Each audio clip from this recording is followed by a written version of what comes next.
Hello, and welcome to this latest edition of Become a Competent Biblical Counselor. I'm Dr. Dave Jones, and today's episode is entitled Put Off, Put On. And I'd like to make a reference to Ephesians chapter 4, verses 22 through 24. And here Paul is writing, "You were taught regarding your previous habit patterns to put off the old person that you were, who is corrupted by deceitful desires, being renewed in the spirit of your mind, and to put on the new person that you are, who is created in God's likeness with true righteousness and holiness." Many times in your counseling experience and opportunities, you're going to have many times people are going to be calling you saying that they have this in their life and they have something else in their life, and they're just confused, they're struggling, and they can't seem to figure out how to get things different. They want change, but they don't know how to affect the change, where the change come from.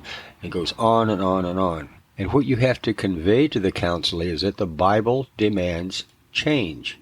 You want to change your life? Find out what the Bible has to say about the way you're living your life now and what you must do to change it to the way that God wants you to change it. That is what Paul is referring to here. Put off the old, put on the new. Sounds like a very simple concept, but let's stop there. This is very difficult to do. But take heart. It can be done. Through the grace and the strength that the Holy Spirit gives you, you can put off the old and you can put on the new. You just need to know how to do that. And this is where Paul comes in to his letter to the church at Ephesus. Understand this as well. Paul is not giving a suggestion here. He is not giving a conditional statement. Well, if you feel like it, if it's convenient, or on Tuesdays do this, or at some time when you're in the right frame of mind and you feel like doing something different, you might want to try this. No, read it differently. This is something that's helped me tremendously, and has helped many people that I've had an opportunity to speak with. Look at Paul's wording as commands. He is not saying, as I mentioned, when it's convenient for you to do this. You have to look at them as, this is what I have to do. I have to stop doing this, and I have to start doing that, whether I feel like it or not. Now, the problem is centered around the fact that those things that you're trying to put off are habits. They started out as daily exercises and daily fears and daily thoughts that became weekly and monthly, and whole lives have changed to adopt the inconsistencies of your thought life based upon how you feel. And now you're in a situation where you want to change, but you just don't know how to change. And I think what's interesting about Paul's writings is that consistently, all through every letter that he's written to the churches in the New Testament, he is saying, don't do this, don't do that, speak like this, don't be around these kind of people, think on these things. You want to learn how to live your life biblically? Listen to what Paul is saying. He's telling you exactly what you must do. Stop doing this, start doing that. Sounds simple until you have to do it. You have to break those old habits and develop new habits. Let me give you an idea.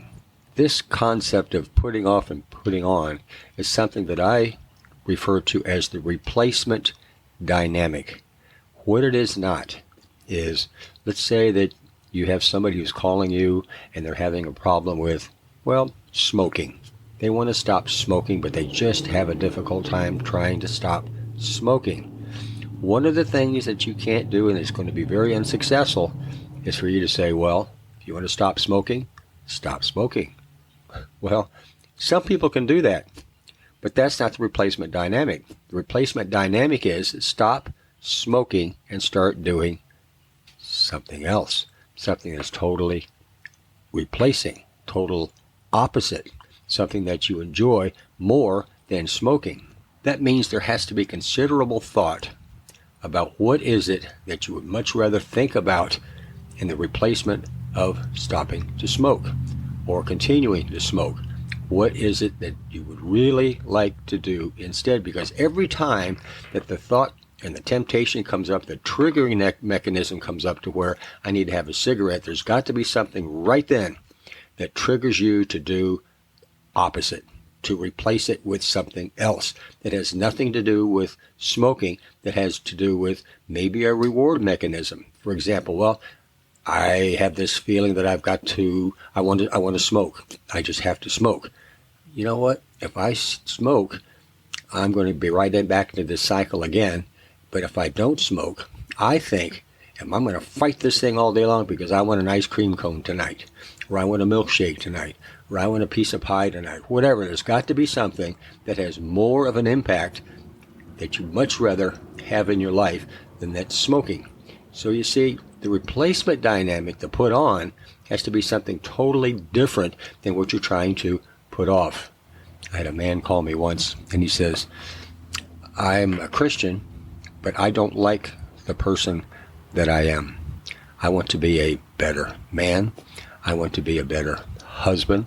I want to be a better father, but I just don't know what to do. So what would you do if somebody called you like that? Well, let me tell you what I did. Spoke to him to find out, well, exactly what is it that you're doing that you don't want to do anymore?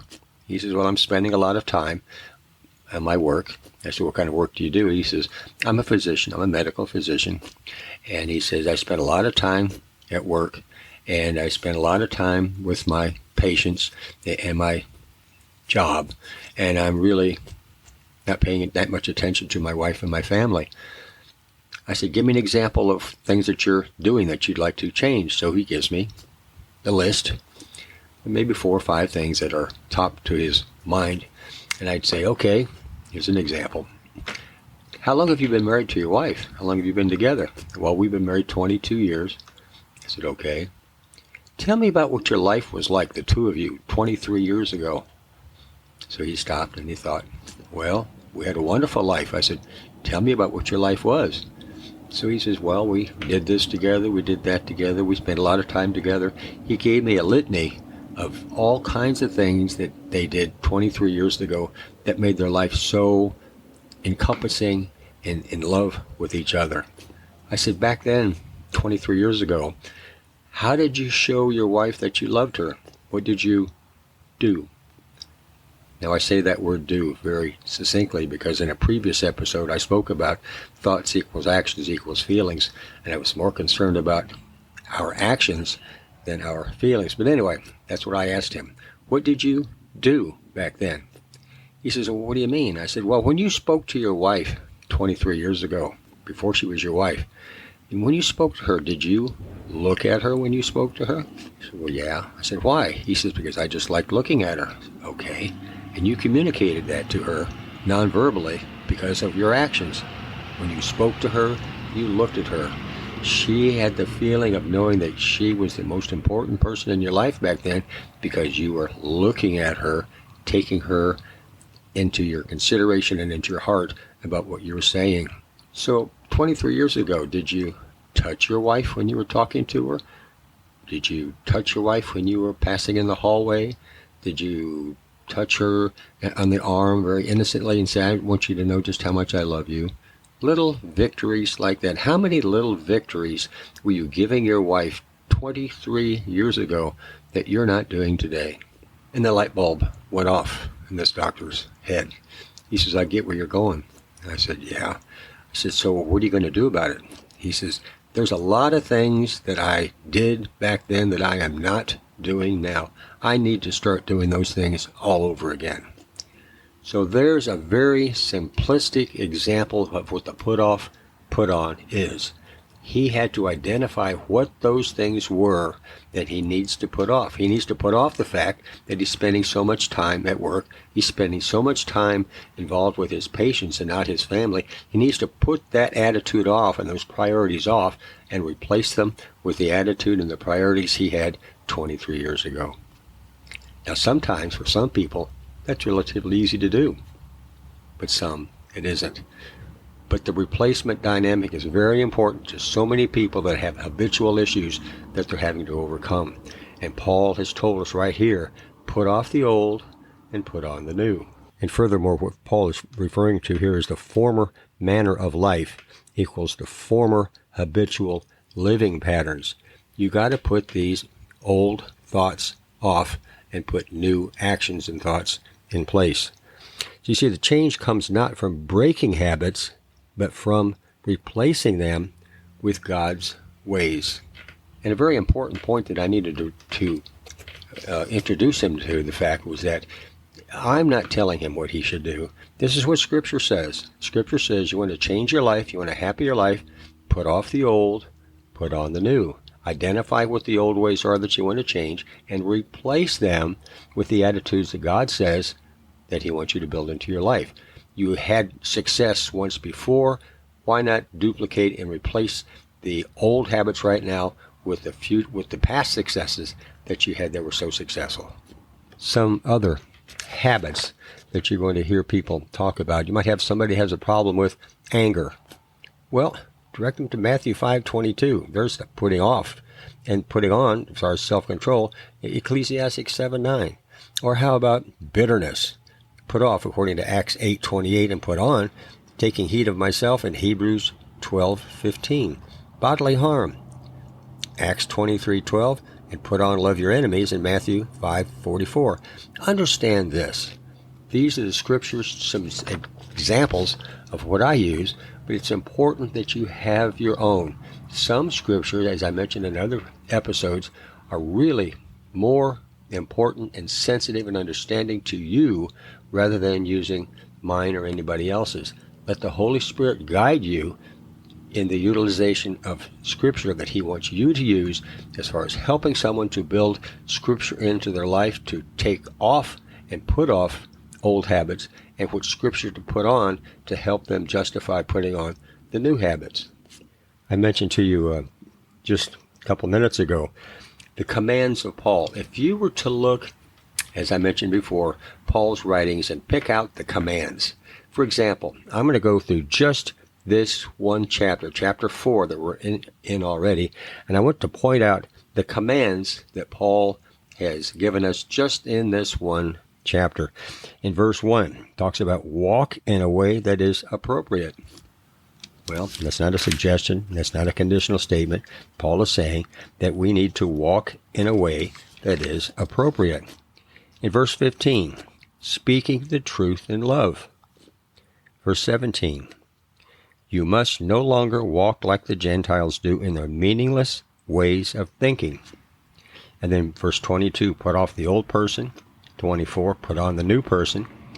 Verse 25, putting off lying, you must speak the truth. See how these are commands? Here's another one, verse 26. I'm still in chapter 4. Be angry, but don't sin. Don't let the sun set on your angry mood. Again, commands. You want to learn how to change your life? Here you go. Don't give the devil a toehold. Stop stealing. You must labor, working with your own hands at honest work. Don't let a single rotten word come from your mouths.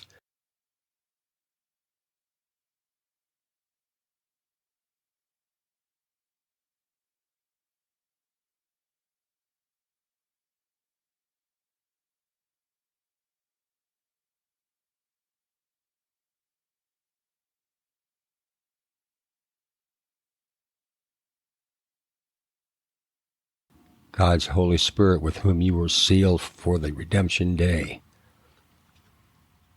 All bitterness and anger and wrath and clamor and blasphemy must be removed from you, along with every sort of evil.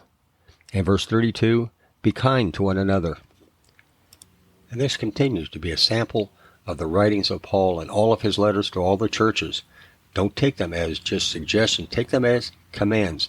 And help your counselee to build these commands into their lives, putting off the old, putting on the new. I hope that helps. It's an interesting concept, isn't it, to look at Paul's writings as commands and something that we can do to really change our lives the way that God wants us to live. So I hope this helps, and I hope you got something out of that. If not, just let me know at BibleHelpForYou@gmail.com, and I'll talk to you in our next episode. Have a great day.